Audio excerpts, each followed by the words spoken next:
Jack Birmingham, Here. Steve Hintz, Here. Jason Lasky, Here.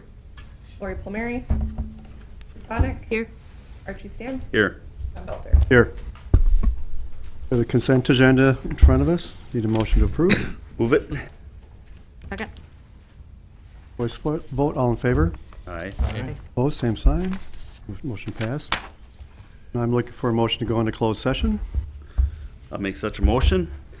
Motion to go into closed session. Redevelopment Authority may convene into closed session related to the RFPs for 7th and 8th Avenue and a property in River East neighborhood and pursuant to section 19.85 sub 1E to discuss bargaining options, strategy, and parameters where competitive bargaining reasons require a closed session.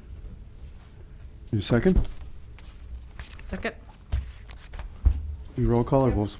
Need a roll call? Birmingham, Aye. Hintz, Aye. Lasky, Aye. Ponick, Here. Aye. Stam, Aye. Belter. Aye. We're in closed session.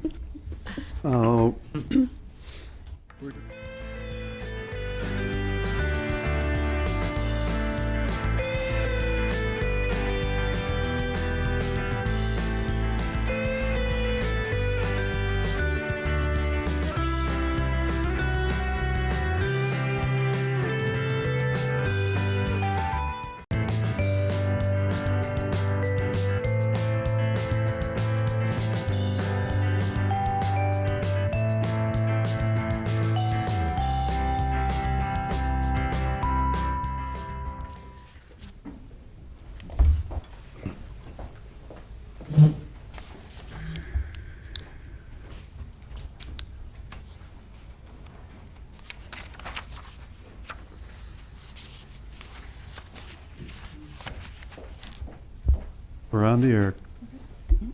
Birmingham, Here. Hintz, Here. Lasky, Here.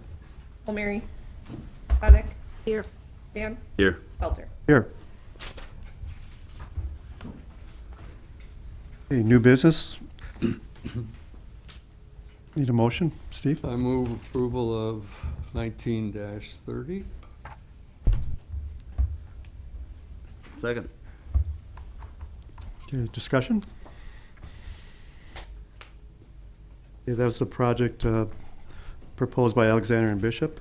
Seeing no discussion, clerk, please call the roll. Birmingham, Nay. Hintz, No. Lasky, Nay. Ponick, Nay. Stam, Nay. Belter. No. Motion lost 6-0. Next motion?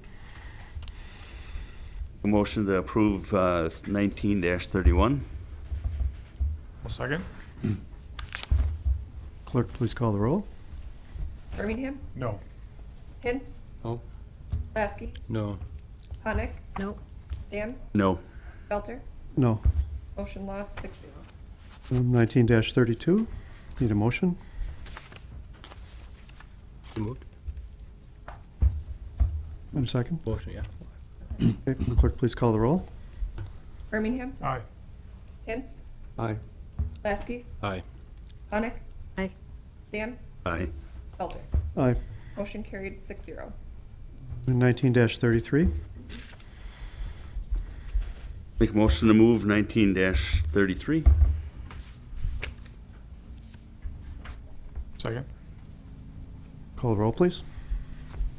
Birmingham, No. Hintz, No. Lasky, No. Ponick, No. Stam, No. Belter. No. Motion lost 6-0. Let me editorialize for a second. That was a good presentation by everybody. Very nice uses.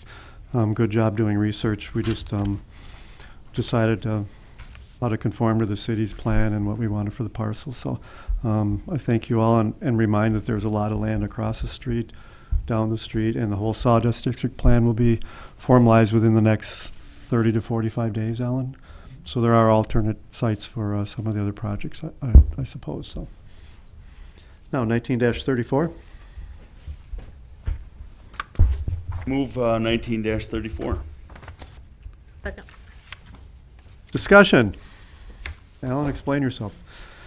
Well, we own those properties on the east side of Main Street, north of 8th Street and went through a process to identify demolition, and we bid that out earlier this fall and got 4 proposals, 4 bids.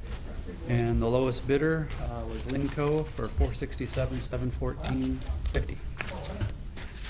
Is this the warehouse that is rented by AMPI? That used to be. They're out. Map right there. That'll help. Is it not rented at this time? It's not rented at this time. Moved all that inventory out? Who had it? There's Advanced no, military. there's no other tenancy available, boat storage, any other way to generate income? It's possible to do that, but at this point in time, the direction's been that we want to get an RFP out off of everything the RDA owns north of 9th up to the river, now that we've acquired the Riverwalk area for Pioneer Drive and the piece from Decades. We own all that property now, and the RFP will include also the entire block of Main Street East between 8th and 9th in that RFP. So we spent quite a bit of money acquiring that land, and the sooner we can get an RFP done, the better. It is an expectation that those buildings will be down and we can do the phase 2 testing, because all we've done right now is phase 1 and we can't do the phase 2s. And as you've seen in the other proposals, the remediation is a big deal to development, so the sooner we can take that down and do the testing, the sooner we can determine what needs to be done. And I'm glad you're showing this pile, because we do have ground concrete that we can use for the backfill for all these sites, and we'll also grind all the concrete and asphalt that we pick up off these sites at that site as well. So now is the right time to be able to do that, to get the cheapest bid and the best opportunity to put this in RFP form, so that we can get an RFP out this winter. So We're hopefully we can- not demoing that square, and they're still building in front of the warehouse? Lewis is still there, so we are not demoing that. How about vegetation? My expectation is we're gonna vegetate whatever we can. No, I mean, are you gonna remove all the vegetation? Oh. And like get it to a clean site? Anti-vegetation. Go back to your first answer. Gonna vegetate? No, we don't anticipate removing all of the trees in the area. Okay. But we do wanna remove the impervious surface. Correct. during the time, Yes. so that we stop getting stormwater bills from. Yes. And is the impervious surface, well, is there potential there's contamination on the impervious surface? On the impervious surface? Or Under? Or embedded under it. in? Yes, but we haven't been able to test that since we just recently acquired it, and we've put all the testing together so that we can get everything in the red will be remove the hard surface, do any of the phase 2 testing we need to do, and then put the clay or dirt down to grow grass. And is there any, and so the idea is to clean this up and then it'll go to RFP? Yes. Okay, thank you. Not clean it up, just identify what Make it more buildable. Clean up for a potentials are there. photo Yes. for an RFP. Yes. It's not gonna clean up the surface. Right. Back to, am I understanding that this does include the 8th and Main intersect, that block right there? Yes, that would be rec lanes and the pro shop beside Okay. it, and those are Isn't there two some buildings issues that are there with falling- the being jointly sharing a common wall or something? Yes, so we'll have to be very careful, but if you've seen the exterior of that wall, it's been coming down, and we've gotta take that down. Self-demoing, right? Yeah. Gravity is doing its job there, yes. A little bit, the court was down. And we wanna take it down before it becomes a bigger hazard. Any other questions on accepting the low bid? We have a motion and a second. Clerk, please call the roll. Birmingham, Aye. Hintz, Aye. Lasky, Aye. Hunick, Aye. Stan, Aye. Belter. Aye. Motion carried 6-0. Long-term community garden, Alan? I'll give you Darlene? in general terms, long-term community gardens, the RDA has granted neighborhood associations the opportunity to use some of the RDA lots on a temporary basis for a community garden. As time has gone by, people have taken advantage of that offer, but once they start investing time and materials into that, I think they'd like to make a permanent community garden. And we've certainly heard that from neighborhood associations that we've worked with. At this point in time, I think we should defer any action on this, because I know Mayor Palmieri's gotten quite a bit of input on this as well, and she's unable to attend tonight's meeting, but wanted to put this on your radar regarding what would the terms be for the RDA to consider a permanent community garden for a neighborhood association to be established. Has the food co-op weighed in yet?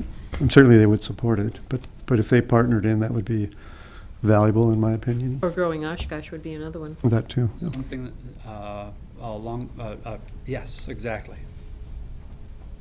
Although, are there restrictions on, like, any garden being able to provide food for commerce? For commerce? Yeah. Ooh, we've never said you can't grow it and then sell it.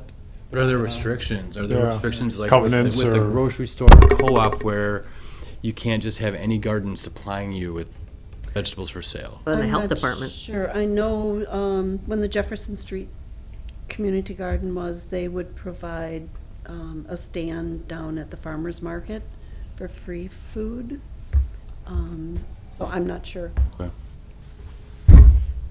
Just, I'm just curious. Well, we'll look forward to a proposal, and the more players, the better we'll play, so. it sort of makes sense, though, if there's a piece of property that is so small you really can't build on it, that would make a really good community garden. But if you have a piece of property, let's say that, the one we had discussed earlier, that might not be the most appropriate because a home could be built. I'm thinking that little triangle piece somewhere on Bowen Street.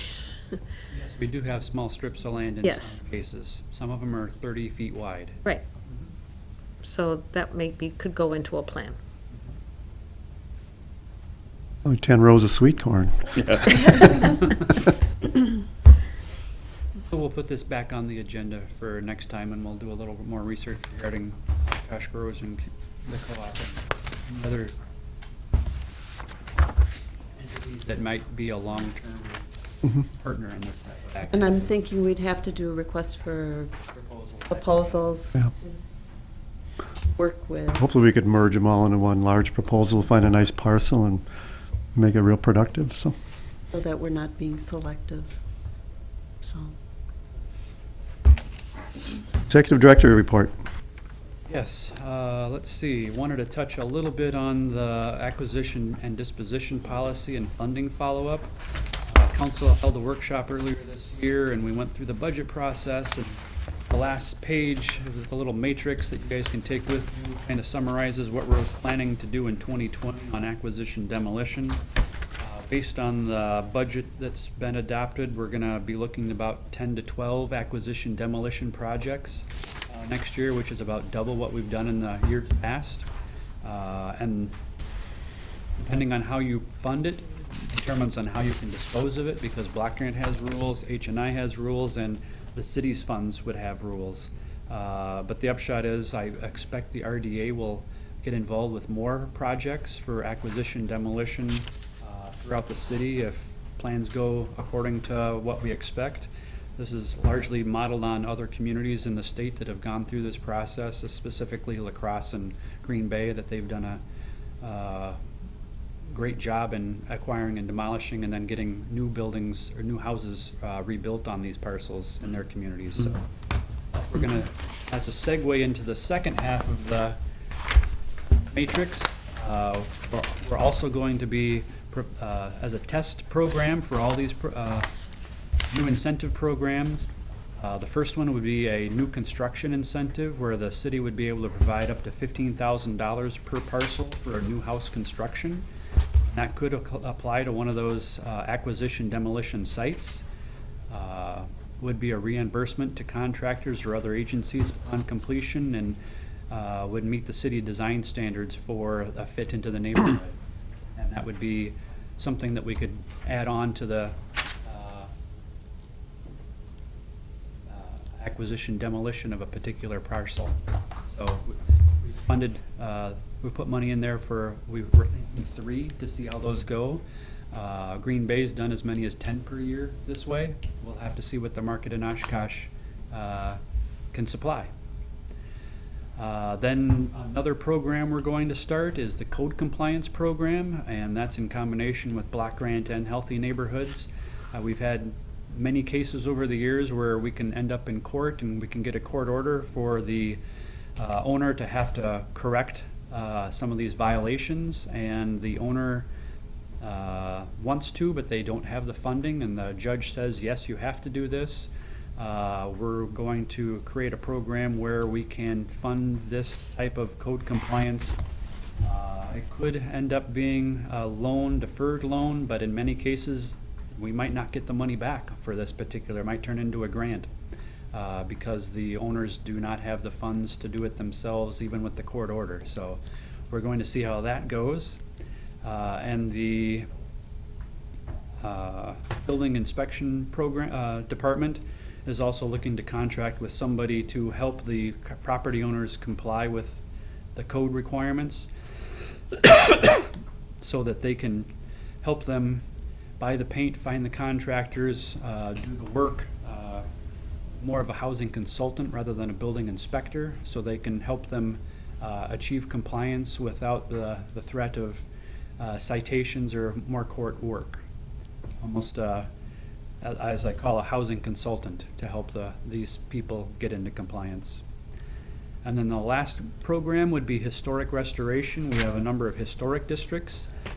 In some cases, owners can't afford to finance the renovations or repairs in these districts that meet the state and the federal requirements for historic renovation, and this again would be a 0% deferred interest loan until the property is sold or the city is repaid, and this would be for historic rehabilitation. And in some cases, there are some design standards that the city does have, and that would also qualify, and that would be citywide. However, we think most of the interest will be coming from historic districts where they have the highest costs for renovation in a historic preservation way. So we've set aside some funding for that for 2020. And some of these might end up in front of RDA depending on the code compliance, the acquisition, demolition, and if you guys are owning the property, you might get involved with the who buys the house and gets the $15,000 grant for the new house. 4 minutes of TV time left, Alan. Okay. Just a quick question, Yes. it made me think about it when Darlene was saying that, we're at the end of the year when the CDB or the housing money runs out. Is there a way that we can get a regular report on how much we have, how much has been spent, and do we need to be making decisions based on that? I have to defer to Ms. Brandt because she tracks all of our block grant spending. It's not And we that could talk easy. about it Yeah, we could talk because- about it at another Yeah, meeting, well, but just it's something to keep a on. variety of projects, Right. so I can do something. Well, you don't have to commit to it now. No, I'm just raising the I can do question, and that. we can maybe talk about it at another meeting. I can do that. Question for Alan.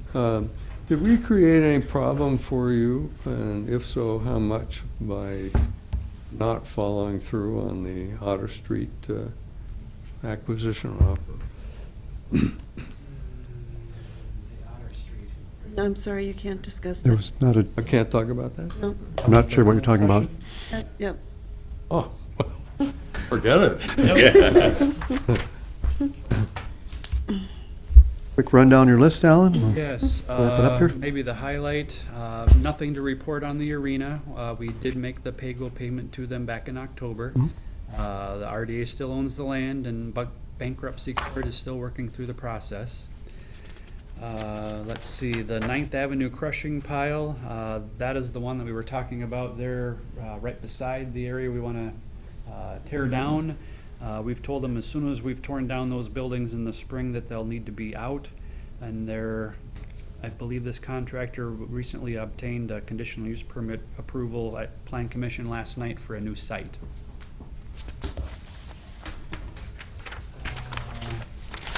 The Sawdust District Planning We've been working with our consultant, and unfortunately, they've been running slower than we were anticipating. We still plan on getting a draft plan to everybody here in December to review. And that's about all I have to report at this point in time, because I don't have anything more. Let's see, is there anything else I'd want to highlight? Parcels H, I, and J, they're doing their geotechnical testing, and they're trying to close on parcel H. That's where the food co-op and that multi-story structure would be going, so I think that's their high priority right now, to close on that one. Is there anything else to add on I and J at this point? They'll be closing on all of them before the end of the year. Good. They're still working on the due diligence for I and J, but Or test boring, right? Those are. Yes. Yes. no, they're all developed sites. And that's all I have, Mr. A Chairman. quick question, when do we get our bridges in on the river trail for the bike? When do we get our bridges in? When is the weather cooperating? Yeah. So it could be at April, It could be April if it's a very dry spring, or it could be Okay. June if it's a very wet spring. okay. But yes, the bridges are done, it's just not weather conducive to Right. install them. Okay, thank you. Make a motion to adjourn. So moved? Second? All in favor, say aye. Thank you very much. Sorry for the delay.